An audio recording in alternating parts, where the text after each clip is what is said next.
Hello दोस्तों, मेरा नाम है चेतन और तुम सभी का स्वागत है हमारे चैनल चेतन नैरेट्स पर। और आज हम नैरेट करेंगे नोइंग द अननोन के एपिसोड नंबर 7 को। तो चलो जल्दी से नैरेशन को शुरू करके एपिसोड की पूरी कहानी जानते हैं। एपिसोड के शुरुआत में पियोवल सोच रहा होता है कि क्या इस गुस्सेंग को मारने के लिए इतना सब कुछ करना ठीक होगा? क्या इतने बच्चों को मारना इसके लिए फेयर है? पियोवल ये सब सोच रहा था कि पियोवल सेंस करता है कि यहाँ पर कोई आ रहा है और ये थे लिम। और लिम जैसे ही आकर रूम का डोर खोलते हैं वो समझ आते हैं कि यहाँ पर कोई तो आया था, क्योंकि वो जब रूम से गए थे उन्होंने पूरे रूम को साफ कर दिया था। पर अभी रूम पूरा बिखरा हुआ पड़ा है, यानी यहाँ पर कोई तो आया था। पर वो ये सोच रहे थे कि आखिर किसकी हिम्मत हो गई यहाँ पर आने की। तभी सिनहांग और सेंग इल्सिन अंदर जा रहे थे और वो लिम को अपनी तरफ बड़े गुस्से में आता हुआ देखते हैं। सिनहांग कहते हैं कि क्या कुछ हुआ है? तो लिम कहते हैं कि मेरे कमरे में कोई घुसा था और वो अभी तक कैब से बाहर नहीं निकला है, उसे जल्दी से ढूंढो। सिनहांग एंड सेंग इल्सिन ये सुनकर कहते हैं कि आखिर किसकी हिम्मत हो गई फर्स्ट स्वॉर्ड के कमरे में घुसने की? आखिर कौन ऐसा कर सकता है? क्या आपको किसी पर शक है जो ऐसा कर सकता है? तो लिम कहते हैं कि सारे बच्चों में से बस उसी के पास ही ऐसी एबिलिटी है जो कि कहीं भी कभी भी आ जा सकता है और वो भी किसी के बिना पता लगे। और ये और कोई नहीं बल्कि पियोवल है। और अभी पियोवल ठीक उनके ऊपर ही रहकर उनके सारी बातें सुन रहा था। सिनहांग कहते हैं कि अनबिलीवेबल, ये सोचना कि जब सभी उसे ढूंढ रहे होंगे वो इस जगह पर ऐसे घुस जाएगा। लिम कहते हैं कि अगर हम पियोवल को छोड़ देते हैं तो हमारे लिए बहुत बड़ी प्रॉब्लम हो सकती है। सिनहांग कहते हैं कि पर अगर हम उसे बिना किसी ठोस सबूत के पकड़ते हैं या फिर उसे पकड़ने के बाद पनिशमेंट देते हैं तो सारे बच्चे हमारे खिलाफ जा सकते हैं। तो लिम कहते हैं कि तो फिर हम लोग पियोवल को ऑपोजिशन के बच्चों को सौंप देंगे। तो सेंग इल्सिन पूछते हैं कि आखिर वो ऐसा कैसे करेंगे?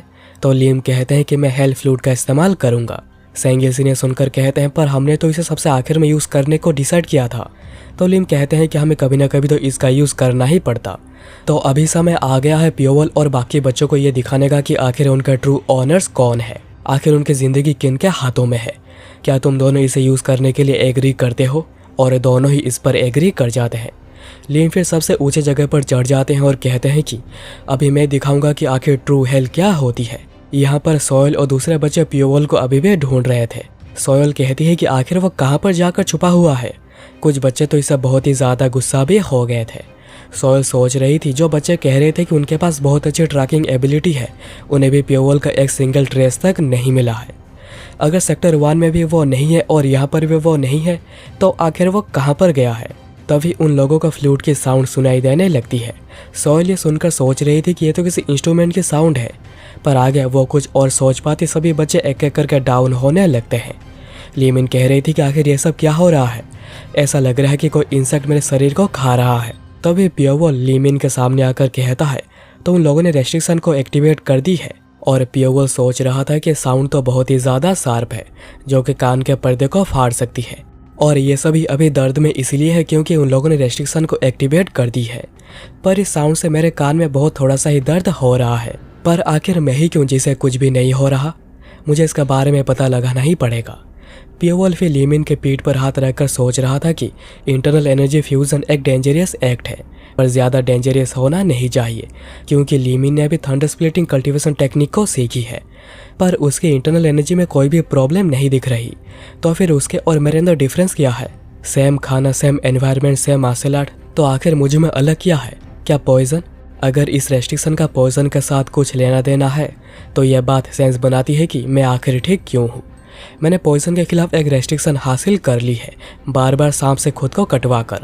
पर आखिर वो लोग एक साथ ही पॉइजन को 27 बच्चों में एक साथ ही कैसे एक्टिवेट कर पाए हैं? और बस साउंड से ही पॉइजन को एक्टिवेट करा नहीं जा सकता। क्या होगा अगर हमारे शरीर में कोई चीज़ है जो कि पॉइजन नहीं पर एक पॉइजनस इंसेक्ट है? हो सकता है कि उन लोगों ने हमारे खाने में और पानी में कर्ज पॉइजन डाल दी हो जो कि साउंड के थ्रू एक्टिवेट होती है।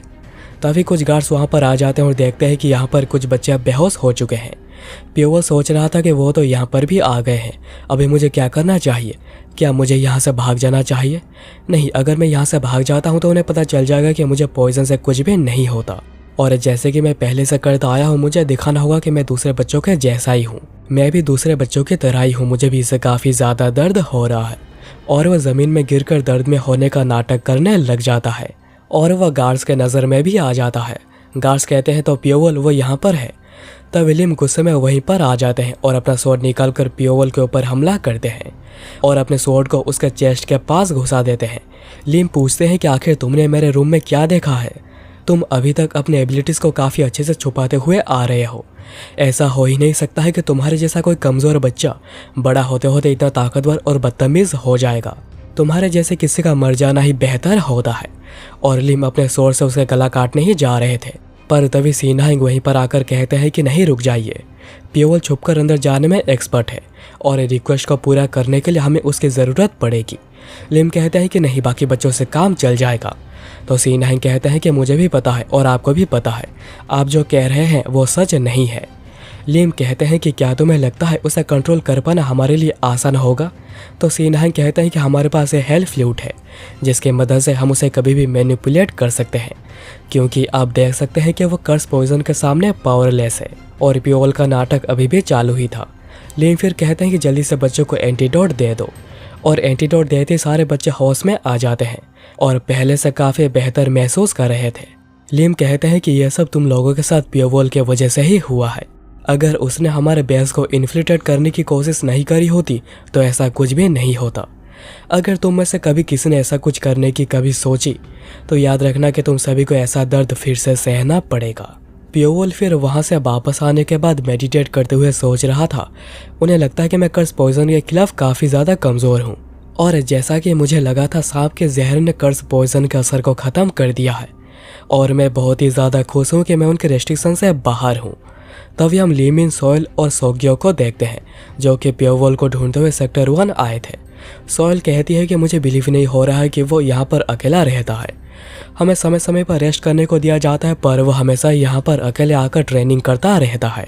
सोग्यो कहता है कि तुम कभी गैस नहीं कर सकते हैं कि वो कब कहाँ पर क्या क्या करता है, दूसरों का साथ छोड़कर ऐसे अंधेरी जगह पर अकेले रहना। पर सोयल सोच रही थी कि लिम के कहे अनुसार ये सब पियोवल की गलती थी। सोयल कहती है कि उस इंसिडेंट की वजह से सारे बच्चे उसके ऊपर काफ़ी ज़्यादा गुस्सा है, तो उसके पास कोई चारा नहीं बचा यहाँ पर आकर अकेले रहने के अलावा। और सोग्यो कहता है कि उसे ढूंढना भी बहुत ही मुश्किल है, आखिर वो कहाँ पर छुपा हुआ है। तभी पियोवल सोग्यो के पीछे आकर कहता है कि क्या तुम लोग मुझे ढूंढ रहे हो? सभी लोग पियोवल को ऐसे अचानक देखकर पूरे डर गए थे। सोग्यो कहता है कि ऐसा आकर मुझे डराया मत करो, और तुम ऐसा अपने प्रेजेंस को कंसील करके घूम क्यों रहे हो?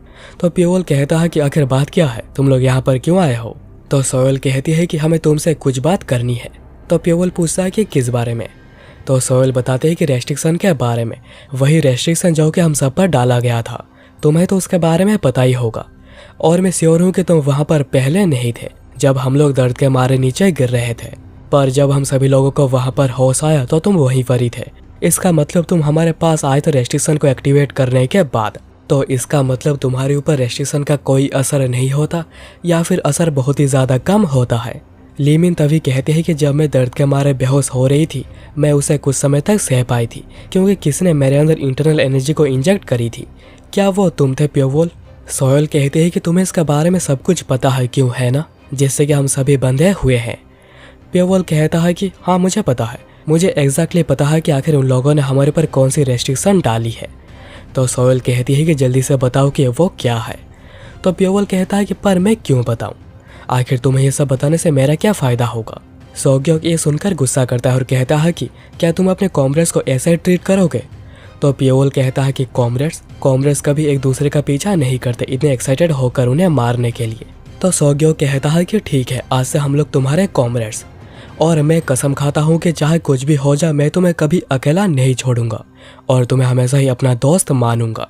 तो पियोवल कहता है कि तुम चाहते हो मैं बस इतने में तुम्हारे ऊपर भरोसा कर लूँ, तुम सच में बहुत ही ज़्यादा ज़िद्दी हो। तो सोग्यो कहता है कि तुम्हें मेरी तरह ज़िद्दी बनना पड़ेगा ताकि तुम मेरी तरह सिल्क मास्क को यूज़ करना सीख पाओ। क्या तुम्हें ऐसा दोस्त नहीं चाहिए मेरे जैसा, जिसके पास किसी के भी रूप लेने की पावर है? अगर हम सभी यहाँ से निकलकर अपनी आज़ादी पाने में कामयाब होते हैं तो तुम पब्लिक फ्लोरल परफॉर्मेंस ग्रुप में आना, क्योंकि हम लोगों ने यहाँ पर हेल एक साथ ही देखी है, तो मैं तुम्हारी थोड़ी मदद करना चाहता हूँ। सोयल फिर कहती है कि आज से मैं भी तुम्हें अपना दोस्त मानती हूँ, एटलीस्ट मेरे कमांड में जितने भी लोग हैं वो कभी तुम्हारे खिलाफ जाने की सोचेंगे भी नहीं। और फिर लीमिन भी कहती है कि मैं भी तुम्हें अपना दोस्त मानती हूँ, मैं भी तुम्हें कभी धोखा नहीं दूंगी। पियोवल फिर थोड़ा सोचता है और कहता है कि यह कर्स पॉइजन तीनों कहते हैं क्या, कर्स पॉइजन। प्योवल कहता है कि हम सभी को एक कर्स पॉइजन से पॉइजन किया गया है। ये एक तरीके का पॉइजनस ऑर्गेनिज्म होता है। यह आमतौर पर हमारे शरीर में ऐसे ही पड़ा रहता है, कुछ भी नहीं करता, पर यह फ्लूइड के साउंड से पॉइजन को रिलीज करने लगता है और यह पॉइजन हमारे ब्लड वेसल्स में होते हुए हमारे इंटरनल ऑर्गन्स को हमला करते हैं। तो सोयल पूछती है कि तो फिर तुम आखिर कर्स पॉइजन से कैसे ठीक हो। तो प्योवल कहता है कि क्योंकि मुझे आमतौर पर पॉइजन से कुछ भी नहीं होता, तो सिंपली इसका मेरे ऊपर कोई ज़्यादा असर नहीं हो रहा। और अभी जबकि मैंने तुम लोगों को सब कुछ बता दिया है, तुम ही लोग ढूंढो कि आखिर कैसे कर्स पॉइजन को अपने शरीर से निकाला जा सकता है। और प्योवल मन में ही सोचने लगता है कि जितने ज़्यादा तरीके होंगे इससे निपटना उतना ही ज़्यादा आसान रहेगा। अगर उनमें से कोई एक भी कर्स पॉइजन से बाहर आने का रास्ता बना लेता है तो हम उससे और भी रास्ते निकाल पाएंगे। लीमिन सोच रही थी कि मैं कभी प्योवल को समझ नहीं पाई हूँ, वह हमेशा से काफ़ी ज़्यादा मिस्टीरियस है।